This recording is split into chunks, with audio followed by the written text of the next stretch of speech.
You know, some years ago, God spoke to me one evening, and he said, "That's lovely, Emma, that you feel so full of me. What are you going to do with that?" And it tore my heart apart. The burning sense of God's love inside me, and just asking of him, "What, Lord? What do you want from me? What do you want me to do with this love while I'm here on earth?"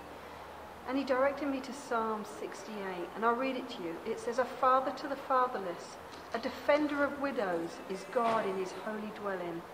God sets the lonely in families. He leads forth the prisoners with singing, but the rebellious live in a sun-scorched land." And I said, "Lord, I want to be that. I want to be a champion for you here on earth."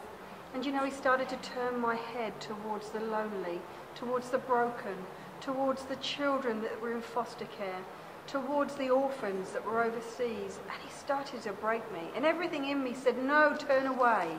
Turn away and live your nice life with your nice children and your nice husband." But he gently would beckon me again. He would say, look upon my children. Look upon those that need the love of God." And slowly over time I was able to see, and I was able to use the love of God that was pouring into me. I was able to pour out onto these lonely people around.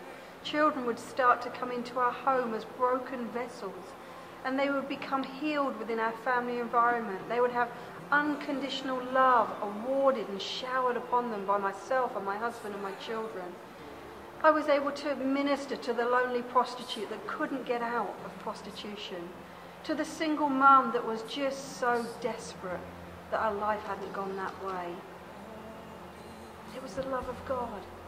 It only ever is the love of God when we allow it to work in our hearts. If we take down the barriers, if we lose that ability to need to self-preserve, if we allow that love of God to break us and remake us, we become a fountain of water, a fountain of God's love that is available for all those around us.